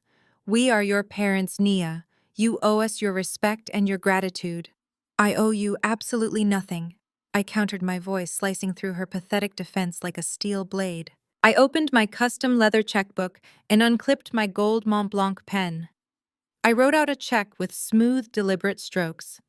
I signed my name, tore the crisp paper from the ledger, and tossed it onto the glass surface of the table. It fluttered down, landing right next to the battered notebook. There is a check for exactly $12,000. I stated, my tone echoing with absolute finality. That is the exact amount you stole from me. Consider it payment in full for the biological transaction of bringing me into this world. Our debts are now completely settled. You will use that money to rent a cheap apartment in a terrible neighborhood because as of 9 o'clock this morning, your colonial house belongs entirely to my holding company, and it is going on the market next week. You have no home, you have no social status, and as of right now, you have no daughter. If you ever try to contact me, I added, my eyes burning into theirs. If you ever come near my office, my home, or my son, my legal team will bury you in so many harassment lawsuits you will not even be able to afford the bus fare to get to the courthouse. Do not ever call my phone again. I picked up my bag and turned to leave. Suddenly, Chloe let out a primal, desperate wail that sounded entirely inhuman. She scrambled across the corporate carpet on her hands and knees, completely abandoning any remaining shred of her vanity or dignity. Her designer wig was ruined, her makeup was smeared across her face in dark streaks, and she looked utterly unhinged. She lunged forward and wrapped her arms tightly around my ankles, burying her tear-soaked face directly into my shoes. "Nia, please," Chloe sobbed hysterically, her voice muffled against my legs. "I have nothing. Preston is going to federal prison." The bank took my Maserati out of the driveway. My credit cards are all declining. All my country club friends are laughing at me online. You have billions of dollars. You cannot leave me like this. I am your sister. Please give me a job. I will do anything you want. I will clean the floors of this building. Please do not leave me to be poor. I looked down at the weeping, pathetic mess of a woman who had spent 32 years making my life a living hell. She was literally groveling at my feet, begging for the very scraps she had once so cruelly denied me. I did not feel a single ounce of pity. I did not feel an ounce of guilt. I felt nothing but absolute total liberation. I calmly reached down and gathered the crisp fabric of my pristine white trousers, pulling the hem cleanly out of her desperate, grasping hands. I stepped gracefully over her shaking, sobbing body. I did not look back at my parents standing in the ruins of their shattered lives. I walked out of the boardroom, my heels clicking down the hallway as the heavy doors swung shut behind me, sealing them inside the tomb of their own making. The audio file I had sent from the diner functioned exactly as intended. It was a lit match dropped into a room completely saturated with gasoline. The moment the initial shock of my boardroom exit faded, my family immediately turned their remaining energy toward destroying one another. There was no loyalty among parasites. The federal authorities did not waste any time. The FBI arrived at Preston corporate office the very next morning to execute a highly publicized raid. News helicopters circled overhead, broadcasting the event live across every local channel in Atlanta. I watched from the serene quiet of my own office as federal agents carried out dozens of boxes filled with fabricated financial records. Preston was escorted out of the glass building in handcuffs. His expensive tailored suit wrinkled his face pathetically, hidden behind a manila folder. He was charged with 24 counts of wire fraud, embezzlement, and running an illegal Ponzi scheme. Given the massive scale of his theft and the sheer number of defrauded investors, the judge firmly denied bail. The brilliant financial genius was going to spend the next several decades in a federal penitentiary. Chloe's reaction to the recording of her husband calling her a toxic monster and eagerly offering to abandon her to save his own skin was instantaneous and vicious. She filed for divorce before Preston even had a chance to secure a defense attorney. However, filing for divorce from a man whose entire portfolio had been seized by federal authorities left her with absolutely nothing. The bank repossessed her beloved Maserati straight out of the impound lot. Her platinum credit cards were permanently canceled. The prestigious country club formally revoked her membership, citing the severe public embarrassment her family had caused their pristine institution. Stripped of her stolen wealth and her fabricated social standing, Chloe was completely exiled from the Atlanta elite she had worshipped. She had no college degree, no marketable skills, and no rich husband to hide behind. The last update I received from my legal team indicated she was renting a tiny rundown studio apartment on the outskirts of the city. She was forced to swallow her immense pride and take a job working double shifts as a hostess at a crowded mid-tier chain restaurant, seating the very people she used to openly mock. My mother attempted one final desperate play. 3 weeks after their humiliating eviction, she managed to bypass my blocked numbers by using a cheap prepaid cell phone. When I answered, I was instantly greeted by the sound of her theatrical, heavy sobbing. "Nia, please, you have to help me," she wailed, her voice trembling with a heavily manufactured frailty. "My blood pressure is dangerously high. The stress of moving into this awful cramped apartment is literally killing me. Your father is a complete mess. He cannot even get out of bed. We have nothing left. We are your parents, Nia. You cannot just leave me sick and suffering like this in my old age. I need my daughter to come and take care of me." She was still blindly trying to pull the old strings of guilt. She was still expecting the discarded scapegoat to rush back and serve the family in their time of need. I listened to her dramatic weeping for a few seconds, feeling absolutely nothing but a profound and absolute peace. "Take the $12,000 and hire a nurse," I said. I ended the call and permanently blocked the number. The very next morning, my chauffeur navigated my Maybach through the pothole-ridden streets of the Lower East Side, pulling up to the curb of a bleak concrete apartment complex. It was a stark, depressing building with peeling gray paint, flickering security lights, and overflowing dumpsters. This was the miserable reality my parents had finally landed in. I stepped out of the plush leather interior of my car, my cashmere trench coat shielding me from the biting autumn wind. I did not come here to gloat. I came here to execute the absolute end of our shared history. Standing by the rusted mailboxes near the entrance was my father, Marcus Sr. He was clutching a plastic grocery bag filled with cheap, generic canned goods, looking nothing like the domineering patriarch who used to aggressively terrorize our household. His shoulders were heavily slumped, his pristine tailored suits replaced by faded sweatpants, and he had easily aged a decade in the span of 3 weeks. He completely froze when he saw me approach. The sheer humiliation radiating off him was palpable. He could barely bring himself to look at my face, his eyes immediately dropping to the cracked pavement. I pulled a thick manila envelope from my bag and held it out to him. His trembling hands hesitated before finally taking it. "Inside that envelope is the finalized deed to the colonial mansion," I said, my voice entirely devoid of any emotion. "Apex Holdings has officially absorbed the property. The house is mine. You will never set foot on that estate again." He swallowed hard, his Adam apple bobbing as he stared blankly at the envelope. "Also in there is a lease agreement for this specific apartment." I continued, gesturing to the dilapidated building behind him. "I used my corporate accounts to pay your rent in full for the next 12 months. Marcus Sr. snapped his head up, his eyes wide with shocked disbelief. "You paid our rent," he stammered, his voice cracking with a pathetic fragility. "After everything we did to you, after the way we treated you, why would you do that, Nia?" "Because I am not you," I stated simply, looking right through him. "I do not throw people out onto the street to starve. I do not prey on the vulnerable, and I do not abandon my fundamental responsibilities. I am paying for this apartment because I absolutely refuse to sink to your level of cruelty. But do not mistake this gesture for affection. This is not an olive branch, and this is certainly not forgiveness. This is a final severance package." I looked at the broken man standing before me, feeling no anger, no sadness, and no longing. The heavy emotional chain that had bound me to his toxic approval for my entire life was permanently severed. "You have 1 year of guaranteed shelter," I said, my tone flat and brutally final. 1 year to figure out how to survive without Chloe's stolen money and without my stolen future. After that 12-month lease expires, you are entirely on your own. My biological debt to you is paid. We are strangers now. I turned on my heel and walked back toward my waiting car. I did not wait for his apology or his excuses.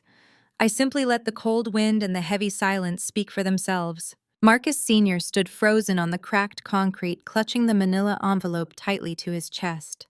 As he watched the sleek taillights of my Maybach disappear down the gloomy street, the crushing, agonizing weight of his reality finally settled over him. He realized in that profound, lonely moment that in his blind pursuit of artificial status and his foolish worship of a con artist, he had maliciously thrown away the only person who could have saved him. He had lost his most precious gem, and he would have to live the rest of his miserable life, knowing his destruction was entirely his own fault. The heavy steel doors of my private elevator slid open with a soft musical chime, revealing the expansive sunlit foyer of my penthouse. I stepped over the marble threshold, leaving the toxic remnants of my past far behind me in that desolate neighborhood. I took a deep, cleansing breath. The air up here felt entirely different. It was light and pure and completely free of the suffocating tension that had choked me for my entire childhood. The massive floor-to-ceiling windows offered a breathtaking panoramic view of the Atlanta skyline, the very city I had just conquered. Warm, golden hour light poured over the plush, modern furniture, the vibrant art on the walls, and the pristine hardwood floors. This was not a house built on fraud, stolen money, or superficial appearances. It was an impenetrable sanctuary built on relentless hard work and undeniable truth. Before I could even take off my cashmere trench coat, two small tornadoes of energy came barreling down the long hallway. Mommy Jamal yelled, his face lighting up with absolute joy as he sprinted toward me. Right behind him was my brilliant daughter Zuri, her natural curls bouncing as she raced to catch up with her older brother. I dropped my designer bag onto the console table and sank to my knees, opening my arms wide. They crashed into me, burying their little faces in my neck and wrapping their arms tightly around my shoulders. The sound of their pure, unfiltered laughter echoed through the massive penthouse.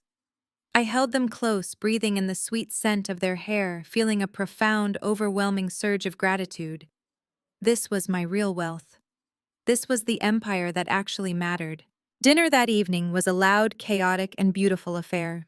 We sat around the massive custom oak dining table, eating a simple home-cooked meal. There was no walking on eggshells.